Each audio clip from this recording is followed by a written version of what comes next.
Bonjour les amis depuis le magasin Bibi Bike à Toulouse. Écoutez, je suis en train de préparer ce vélo gravel qui va partir en location pour une personne assez curieuse qui m'a contacté, qui vient du Québec et qui est professeur d'histoire, principalement spécialisé dans la mythologie et dans l'histoire gréco-romaine. Et tout ça, ça m'a interpellé. Et du coup, je lui ai proposé une vidéo sur YouTube. Parce que ça pourrait être vraiment intéressant ce qui peut sortir de là. Qu'est-ce qu'un Québécois fait dans les environs de Toulouse en train de chercher des vestiges romains? Ça m'intéresse, je veux savoir ce qu'il y a derrière. Donc voilà, donc déjà l'occasion de bien préparer ce vélo pour que l'expérience soit réussie et aussi l'opportunité de faire connaissance, une petite interview. Donc voilà, ça pourrait vous intéresser. N'hésitez pas à attendre. Moi, je finis les quelques préparatifs parce qu'il part avec son fils, donc j'ai 2 vélos à préparer, donc faut pas traîner. Allez.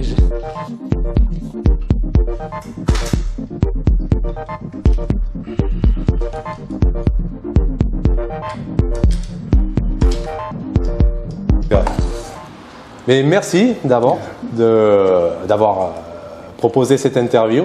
Merci pour m'accueillir ici et louer des vélos. C'est intéressant de voir aussi, de connaître aussi les gens qui louent des vélos, voir qu'est-ce qu'ils font, qu'est-ce qui se passe. Et en plus, oui, quand tu m'as dit que tu étais professeur d'archéologie aussi, d'histoire. Bonjour, je m'appelle Yuri Tucker, je viens de Montréal, au Québec, Canada. Je suis professeur d'antiquité, soi-disant l'histoire ancienne, archéologie, mythologie. Je suis ici à Toulouse pour faire du vélo. Et j'ai décidé de commencer à Toulouse pour plusieurs raisons. Parce que chaque fois que je vais vélo, je suis des traces sur des routes romaines et aussi grecques. Et cette année, je commence à Toulouse pour suivre une histoire qui s'appelle l'or de Toulouse. C'est plutôt histoire ancienne. D'accord. Et j'enseigne un cours qui mélange de mythologie et l'archéologie en même temps. J'enseigne un collège à Montréal. Donc c'est pas comme un collège en France, c'est après le lycée et avant l'université. Donc c'est un peu un préparatoire. Parce qu'on a un système assez particulier au Québec où les gens préparent pour l'université avec ce système. Donc, les cours, c'est pour les gens qui veulent commencer leurs études. Donc, j'ai des cours qui s'appellent classiques, c'est l'histoire ancienne. Et des fois, j'enseigne aussi à la volonté, sans rémunérer, sans crédit pour les élèves, mais le latin et le grec ancien, avec un ami et un collègue. D'accord. C'est mes passions, comme tu vois. Oui. Et du coup, c'était quoi cette histoire de l'or toulousain, de Toulouse? L'or de Toulouse, mais justement, mais c'est l'or, le matériel, la matière or? La matière d'or. Ce livre, Le secret de Toulouse, je ne sais pas si cette trésor est là, mais c'est l'histoire de... Non, j'ai pas, en tout cas, peut-être j'ai zappé. Mais... Il y avait un consul romain qui a pris de l'or qui était à Toulouse, mais l'origine de cet or, et c'est encore plus ancien, il vient de le site ou le temple un grec, un Delphi. Là, il y a l'oracle de Delphi. Et les Celtes, sous un chef qui s'appelle Brennus, un chef gaulois. D'accord. Brennus qui essaie de prendre l'or et les trésors de Delphi. Il n'a pas vraiment réussi. Il a pris une partie d'or. Il n'est plus pas resté là, donc il n'a pas vraiment réussi. Mais il a amené cet or. Il revient en Galles, ici, à Toulouse, avec cet or. Donc l'or est rentré, est arrivé ici à Toulouse, à Tolosa. Et puis, il était, je ne sais pas où il est mis l'or, mais le consul, il a pris cet or pour amener à Rome et il était en fait capturé par les Romains parce qu'il a enlevé l'or sans dire à quelqu'un. D'accord. Donc il n'y a pas la chance. Donc l'or, en fait, c'est de or, ou aurium, qu'on dit en latin, c'est or malefectio. L'or est accursé, it's cursed. Donc il est cursé. Donc Voilà, c'est l'histoire de or. Et cet or, On ne sait pas. D'accord, il est caché. Il est disparu, il est caché. Une histoire de pirate. Autour de Toulouse. D'accord. Donc je commence avec ça. Mais je ne vais pas espérer de trouver l'or, c'est juste je vais suivre des chemins autour de Toulouse et moi je vais essayer de faire un tour de vélo dans les Pyrénées. Donc il y a cette légende d'un or, d'un trésor caché. Un trésor caché en cherchant les vestiges des routes romaines dans les Pyrénées, en fait, même pas dans les Pyrénées, dans l'Ariège. D'accord. Il y a 2 endroits où on se trouve des vestiges des routes romaines. Et j'essaie de rappeler le nom des villages que j'ai trouvés. C'est Saint-Giron, je crois, la connaissent. Et il y a encore des bains romains c'est plus un bain romain, mais ça se spa maintenant. Oui. Juste à l'extérieur de Andorre. D'accord. Axe des Thermes, peut-être. Des Thermes, c'est des Thermes. Axe des Thermes. Donc on va suivre cette chemin-là. Okay. Même avant ça, il y a dans les autres Pyrénées, avant l'Ariège, il y a une ferme. J'ai visité il y a 10 ans. C'est indiqué, donc c'est connu, c'est pas caché, mais il y a un terme romain qui est dans le ferme. Personne ne le connaît, en fait, c'est juste le propriétaire savent, il y a une indication, mais on ne trouve pas sur les cartes. Et j'ai en fait une ancienne copine de lycée qui tient une ferme dans le coin et qui me dit, tu sais, il y a un terme caché romain. Terme privé. Terme privé, on a visité, très sympa, donc j'aimerais revisiter ce terme avec mon fils. D'accord, d'accord. Et du coup, oui, donc tu vas faire ce parcours un peu ici, en Ariège, là en vélo En vélo. Parce que là, quelle route tu vas faire Je crois pour arriver au terme, je crois nous sommes obligés de peut-être commencer un peu en train. Ouais. Je veux vraiment l'éviter, mais juste pour aller peut-être à Bonrégeau, peut-être en train, puis le reste en vélo. D'accord. Mais on va monter dans les Pyrénées-Arièges. Et c'est une route romaine, du coup, après Non. Il y a des traces des routes romaines. Ouais. Donc, quand on a essayé. Elle n'est pas entretenue. Il n'est pas entretenu, on ne trouve pas en fait. Il y a une qui est cachée dans le forêt. J'ai trouvé sur Google Maps. J'ai trouvé une ancienne photo de Wikipédia qui montre la route romaine. Il est caché derrière une pharmacie, donc il faut que tu quittes la route et marcher à pied pour demander aux gens du village. C'est souvent comme ça. Puis il dit oui, il y avait une route romaine, puis il monte. Puis ce qu'il dit, c'est une route romaine, les routes romaines sont toujours très droites. Hein? Ouais. Ils sont comme une ligne. Quand les Romains ils voient une montagne, ils coupent les montagnes. Ouais, d'accord. Il ne fait pas les... Via Magna. Via Magna, exactement, c'est ça. Ok. Et du coup, à chaque voyage que tu fais, c'est ta passion, c'est suivre les traces de Rome, un peu les traces de Rome. Et de Grèce. Et les Grecs aussi. Oui, il y a la Via Domitia que j'ai parlé, dont j'ai parlé tout à l'heure. Vers l'Espagne, qui va entre l'Italie et l'Espagne. Mais avant ça, il y avait des vestiges grecs. C'est la civilisation qui me passionne de plus, je ne sais pas dire. Les Grecs? Les Grecs, je ne sais pas plus grec ou romain, mais il y a tout le long de le sud de la France, les anciennes vestiges grecs. Marseille, peut-être. Marseille, qui date de 600 ans avant Jésus-Christ, Antibes, qui ça veut dire devant la baie, Antibes.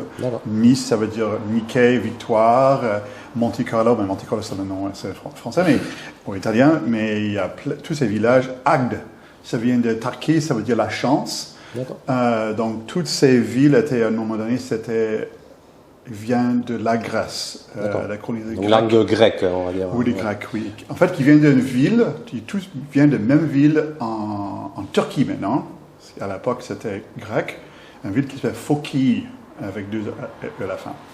Donc, les Phokie, qui ont amené en France plein de choses intéressantes. Et surtout, je crois, pour les Français, les vignes. Les vignes qui viennent de l'origine viennent de Turquie en fait. D'accord.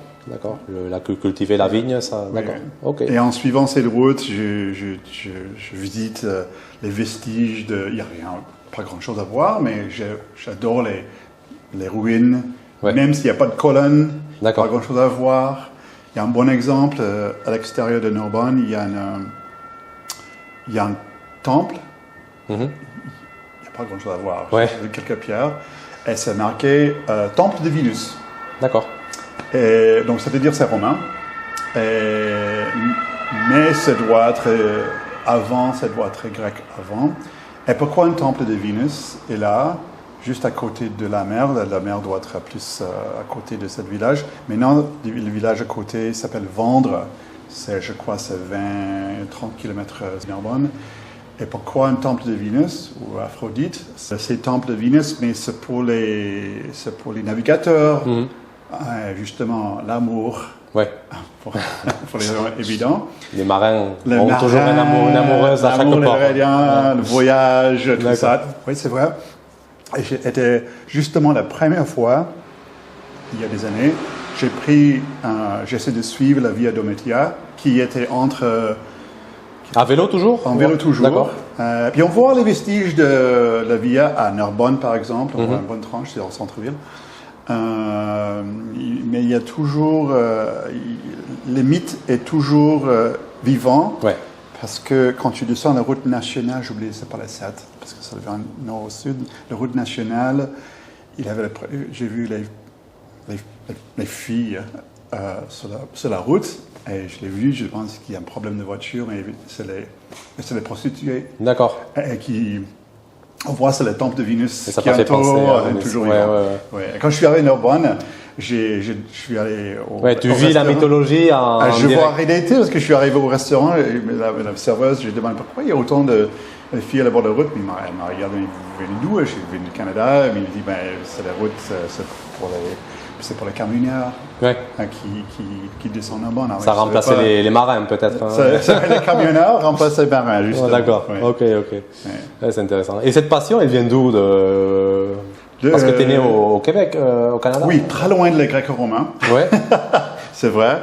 La passion vient, ça vient de mon père. Mon père, il était à une école jésuite.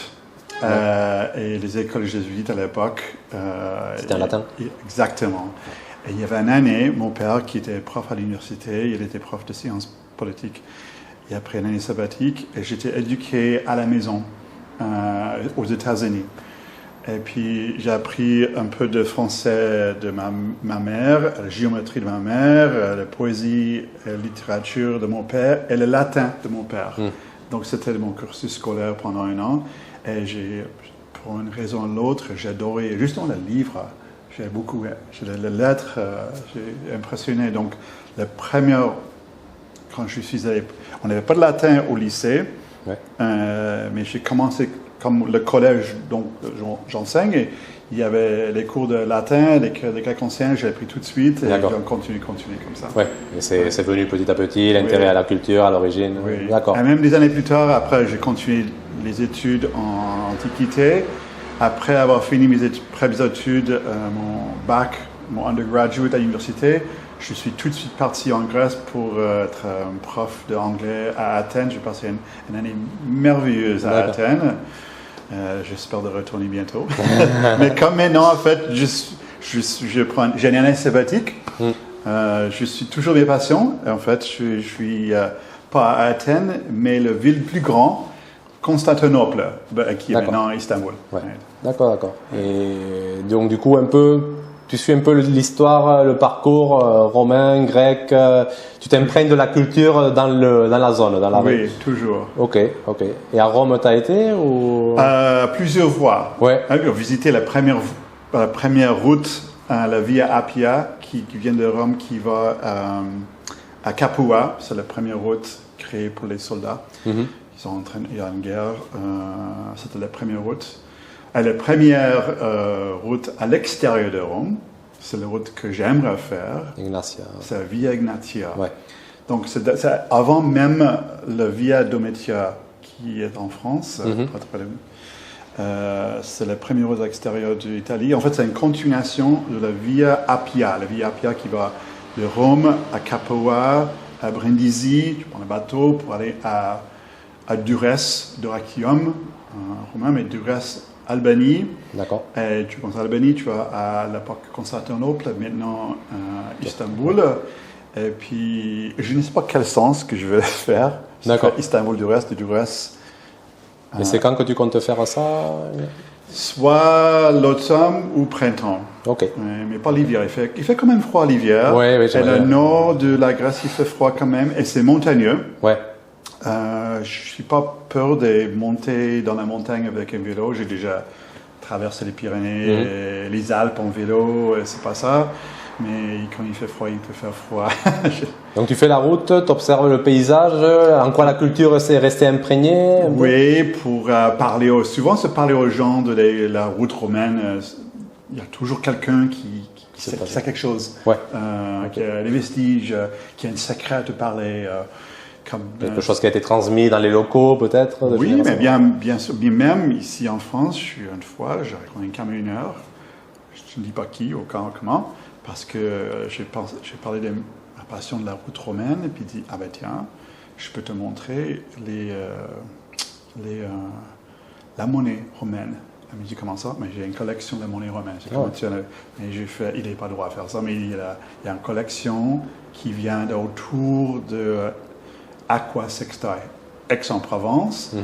Il y avait une très grande bataille en 1500 avant Jésus-Christ, il y avait presque 120 000 Gaulois, non pas les Gaulois, pardonnez-moi, les Allemands détruits par les Romains, puis on trouve toujours les vestiges en cuir, la monnaie, le détecteur, tu n'as pas le voir. Mais il a fait, en fait il a une grande collection de la monnaie, il a montré aux archéologues de coin, il était très bien, je sais où vous habitez, il n'y a pas de problème. Mais donc, c'est comme ça, je découvre les secrets des gens, ils ont de la monnaie, ou quelque chose à montrer, ou une borne. D'accord. C'est toutes les choses petites qui m'intéressent. Pas toujours un grand temple, c'est pas nécessairement l'arène à Arles ou à Nîmes, c'est pas là où on apprend le plus, mais aussi des choses petites. Ok. Intéressant. Ouais. Et moi, ça m'intéressait aussi cette idée de podcast entre le monde moderne, la mythologie. Oui, je t'avais écrit. J'ai écrit. C'est un projet, ça existe déjà ou... C'est un projet. Je sais pas comment commencer. Faudra me mettre le lien aussi, si jamais ça se développe. Oui, je vais commencer. Déjà, j'ai des scénarios, je suis en train de préparer. J'aimerais en fait faire le lien avec aujourd'hui et l'Antiquité, parce que je sais pas tout le monde est passionné par l'Antiquité, même comme moi, mais il y a toujours le lien avec aujourd'hui et hier, et pas toujours c'est pas toujours les temples ou l'histoire, mais d'autres choses. Par exemple, il y a le mythe le mythe qui a commencé la guerre, je sais pas, c'est très long, mais je vais essayer de réduire le mythe qui a commencé la guerre de Troie, les Grecs contre les Troyens. Et c'est commencé avec une pomme dorée. D'accord. Voilà, une pomme dorée. Et c'est un objet doré qui était lancé par une déesse qui s'appelle Eris. Eris, elle est la déesse de conflit. D'accord. Elle a donné ça dans une fête, dans un mariage, parce qu'elle n'était pas invitée au mariage. Elle était la déesse de conflit. D'accord. Puis sous cette pomme dorée, était pour la plus belle. D'accord. Voilà. Blanche-Neige, du coup. Voilà. Il y a 3 déesses qui arrivent. C'est pour qui alors? Hera, Aphrodite et Artémis. C'est ça? Je crois que j'ai... Athènes, pardonnez-moi. Artémis, Athéna et Hera. C'est Aphrodite qui prend. Et puis, entre les 3, il n'a pas décidé, donc il a donné à Zeus. Et Zeus a dit, oh non, mais je sais que j'ai votre père et Marie, entre les 3, on est tous liés par la famille. On donne à quelqu'un de très noble, qui a un très bon jugement. On le donne à Paris. D'accord. Paris est connu pour son jugement. Et Paris regardait l'or, il regardait les 3 déesses, et les déesses a promis quelque chose. Oui, c'est la première bakchiche du monde. J'ai entendu ça. Et les femmes, donc, Hera a promis tout ce qui est le terroir, beaucoup de choses à Paris, très bien.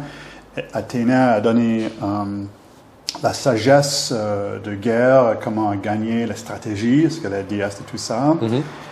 Et Aphrodite, évidemment, elle a dit, je donne la plus belle femme du monde. Et entre ce choix, Paris a décidé de prendre la plus... C'était Hélène, non? Hélène, voilà, c'est ça. Donc c'est comme ça. Helena qui était mariée avec un grec, Ouais. Paris. Agamemnon. À Ménélios, le frère. Ok.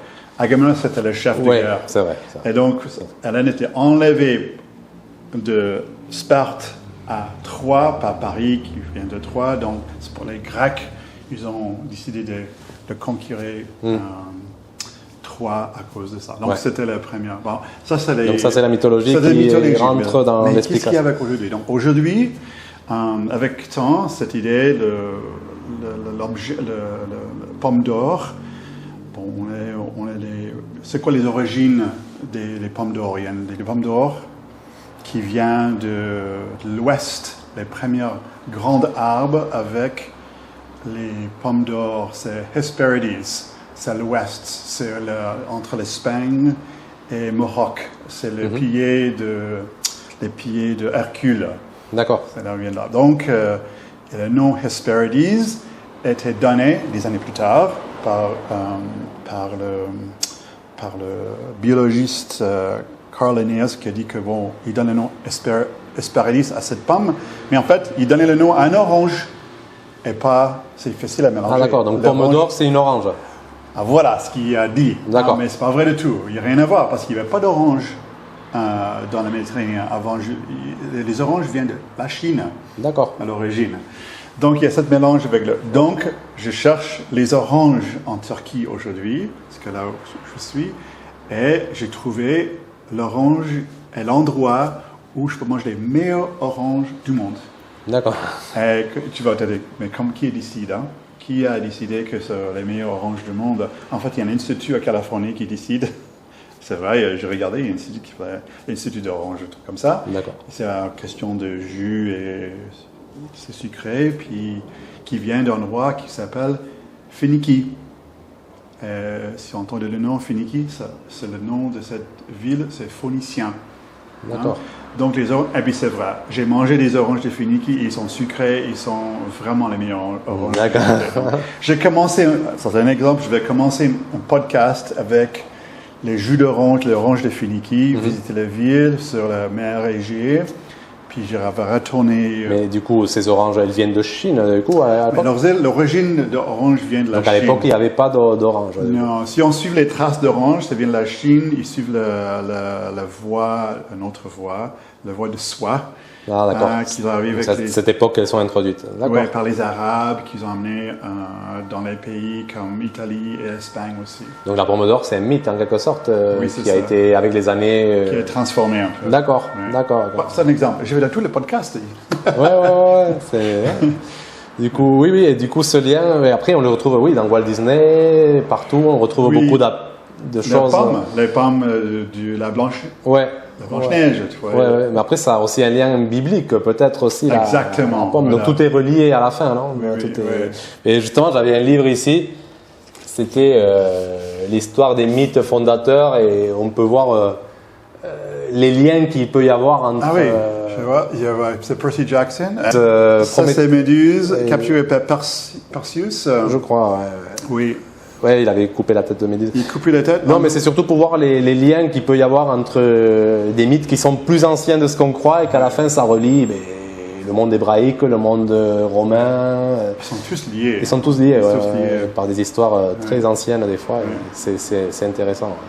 Et du coup, oui, effectivement.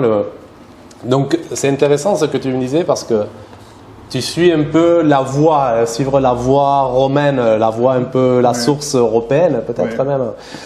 Parce que l'Europe, Oui. en grande partie, mais à part l'influence latine, Oui. c'est un peu rechercher un peu ses origines peut-être, parce que même les Québec, l'Amérique, vous êtes d'origine européenne à la base. Oui, mais quand on parle de les lois, par exemple, on peut trouver les lois, le code civil. Oui. Le code civil qui vient de Napoléon.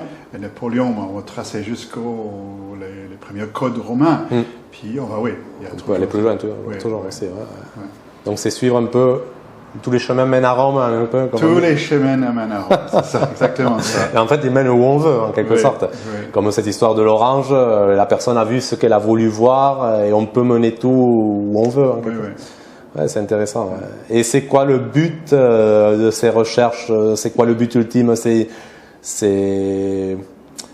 C'est un peu croissance personnelle, c'est un peu croissance personnelle, mais c'est plutôt pour trouver culture. encore. Non, ça, je ne fais pas ça pour moi en fait.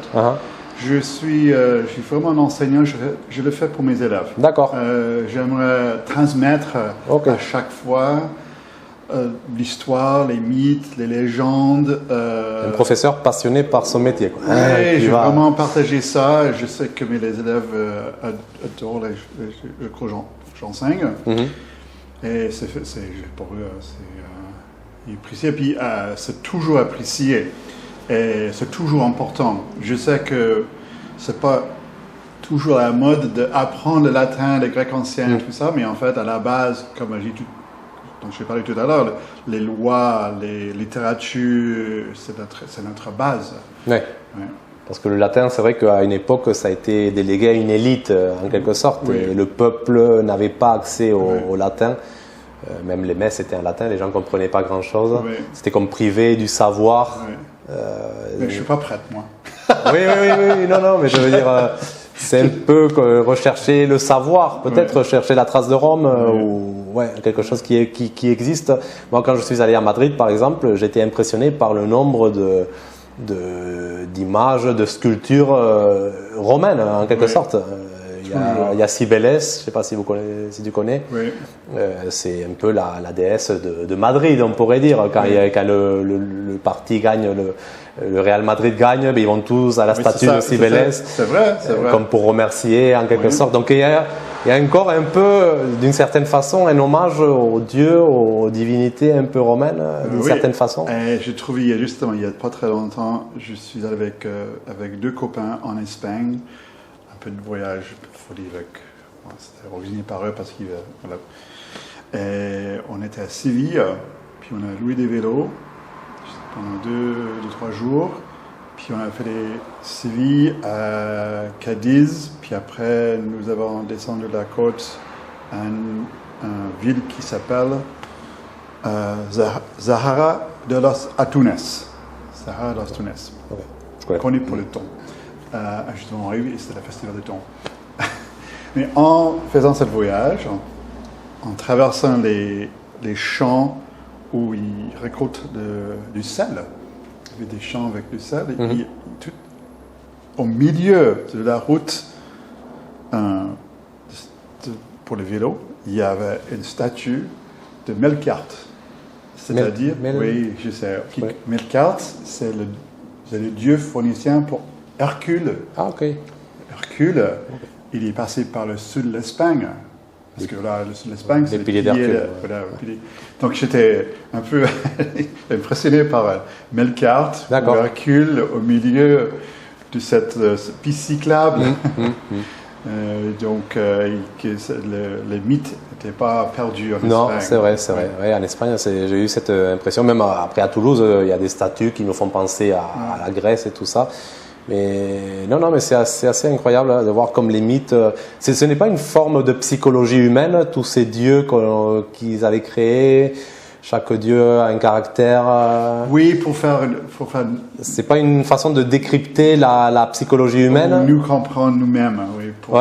Peut-être, non? Oui, c'est un peu ça, comme le mythe de Sisyphe. Sisyphe, ouais. Sisyphe, la pierre qui roule. Oui, qui est toujours en train de travailler sur le même boulot, le même travail. C'est souvent ce qu'on fait dans notre vie. On va au travail, c'est toujours le même. Pour quelle raison? Pourquoi on est puni? Je ne pense pas un peu comme ça, parce que ça peut être aussi en vélo. La roue qui tourne tout le temps, mais on prend plaisir à souffrir. C'est le plaisir à souffrir. Je crois qu'il n'y a aucun plaisir dans la souffrance. Tu as lu Albert Camus, tu connais? Oui, bien sûr. Le mythe de Sisyphe, où il montrait un peu que c'était le côté de la bénédiction dans la malédiction, tirer le positif du négatif. Mais c'est une forme aussi, maintenant on appelle ça développement personnel. Mais c'est ça, le développement. C'est des mots qui changent, mais l'idée, les mythes sont toujours là, quoi. Toujours là, oui. Et la psychologie, schizophrénie, on pourrait appeler les furies des Romains, un peu qui torturaient les gens. Oui, c'est vrai. Ça peut être un nouveau langage, mais qui garde des sources Ouais, c'est ça. J'ai donné une blague à un copain, j'ai donné une photo, parce que je suis arrivé d'Istanbul par avion à travers d'Athènes.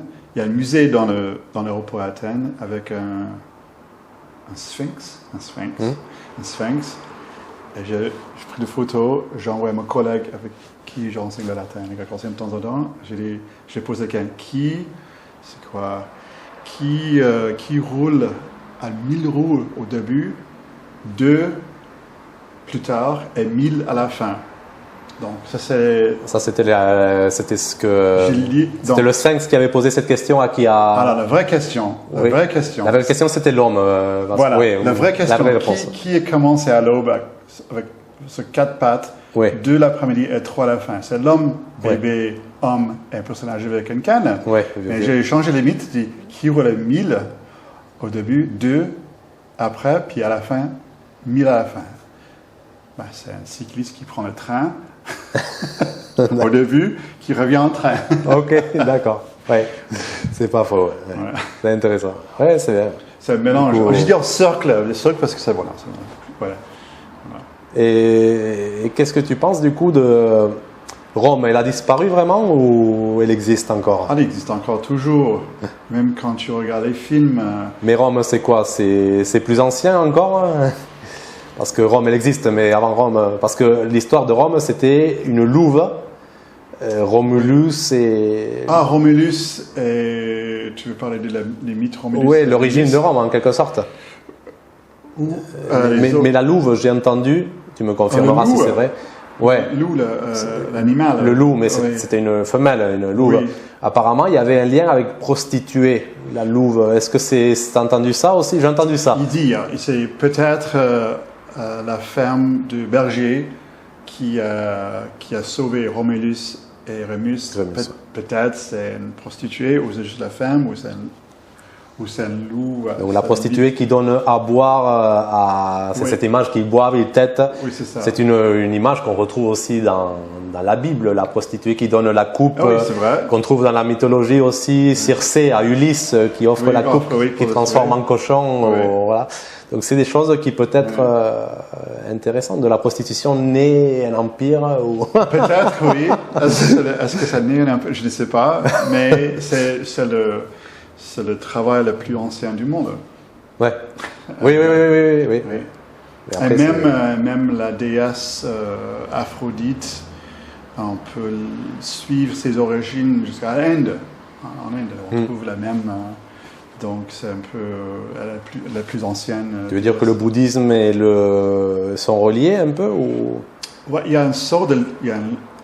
Parce que Rome aussi, il a absorbé tout ce qu'il allait conquérir, non? Oui, donc il y a un lien entre les deux. Il y a un très bon livre qui s'appelle Le Chemin d'Or, c'est le même sujet. D'accord, la pomme d'or, le chemin d'or. Ouais, le chemin d'or, il y a toujours le chemin. C'est la voie, le chemin. Toujours une voie. Le chemin de la vérité. Ouais. Qui explique qu'est-ce que l'Inde a donné au monde comme éducation, puis en fait... Le 0, il a donné, moi.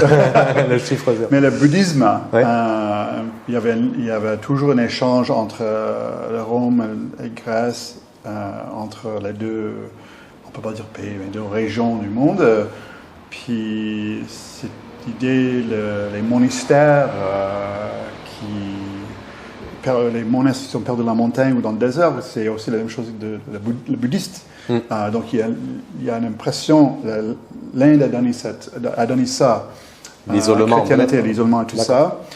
Il y a plein de liens entre l'Inde et Rome et Grèce, c'est interchangeable. Les dieux et les déesses, toujours. En quelque sorte, quand on conquiert quelque chose, la chose qu'on mange, elle ne disparaît pas, elle s'intègre à celui qui mange.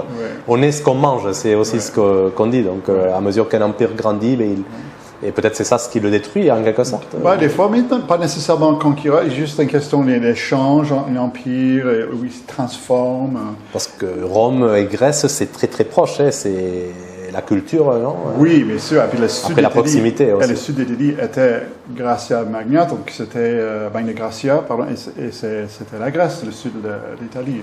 Donc c'est tous les mythes, rituels, même la démocratie. Que Rome n'était pas jamais une démocratie, était toujours une république, Mais un de ces éléments, c'est la démocratie, donc ça vient de la Grèce. Il y a toujours un livre. Incroyable. Ouais. Mais écoute, je ne sais pas si tu as autre chose à raconter, une petite anecdote, un lien avec le passé futur, le passé présent, pour conclure. Je ne sais pas si je vais ajouter, mais quand tu as apprécié tout ce que la Rome et la Grèce a nous donné, et aussi, je suis toujours inspiré par les auteurs qui me guident un peu.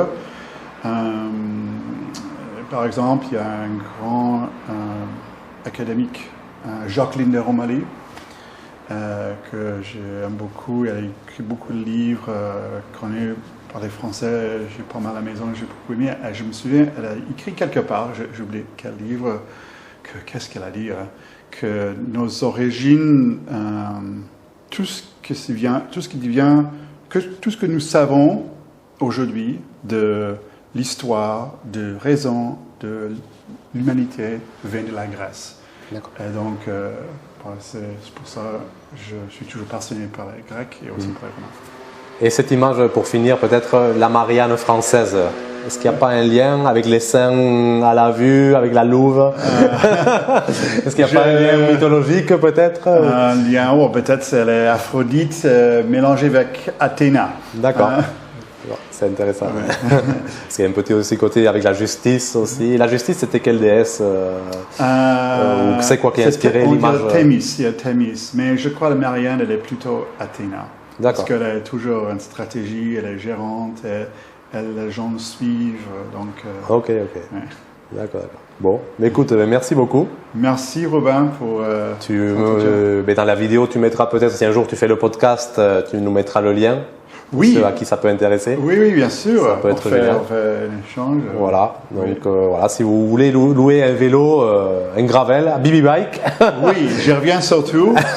Il y a plusieurs raisons pour lesquelles je dis j'y reviens, parce que je fais le chemin de vélo. Mais en fait, j'ai la famille qui habite à Toulouse, qui a une maison dans les Pyrénées. Donc c'est sûr, c'est pas la première fois que je suis à Toulouse, mais là, j'ai eu l'occasion à louer le vélo. C'est chez BB Bike, c'est sûr. C'est ça, parfait. Mais tu connaissais ma chaîne YouTube apparemment, ou tu l'as découverte lorsque tu t'es cherché un loueur de vélo? J'ai cherché un loueur de vélo. D'accord. Et tu as vu qu'il y avait une chaîne YouTube, la possibilité de... Oui, c'est ça. D'accord, ok. Comme ça, c'est intéressant. Oui. Parfait. Bon, comme quoi. Mais écoute, merci beaucoup. Merci encore à toi. Et on se voit pour demain, pour partir à le départ de la route. Oui. Mais voilà. Allez les amis, je vous laisse. N'hésitez pas à dire en commentaire. N'hésite pas à lire les commentaires si jamais pour répondre peut-être à des questions et tout ça, si jamais. Voilà. Et voilà. Merci encore. Allez, ciao. Bonne route. Si tu étais un dieu romain ou un personnage mythologique, lequel choisirais-tu? Oh là là. J'aimerais dire Persée, mais comme il a coupé la tête de Médusa, qui est une pauvre femme qui, voilà, donc c'est pas elle. Odysseus, je crois, un grand voyageur qui a voyagé partout dans le Méditerranée. Je crois que c'est d'autres pays. Parfait. Que préfères-tu? Vivre confortablement à l'époque romaine ou aujourd'hui, de nos jours? Je crois quand même aujourd'hui, de nos jours. On est quand même des conforts. Et aussi le vélo. D'accord. Parfait. Tu as dit que le but est de partager ton expérience avec tes étudiants. Penses-tu que le partage pourrait être le but de la vie et ce qui assurera sa continuité? Oui, j'espère que ça va continuer, toujours avec mes élèves, même quand j'enseigne plus. Parfait. Mais écoute. Allez, bonne route du coup. Goulet alors. Goulet alors. Allez, ciao.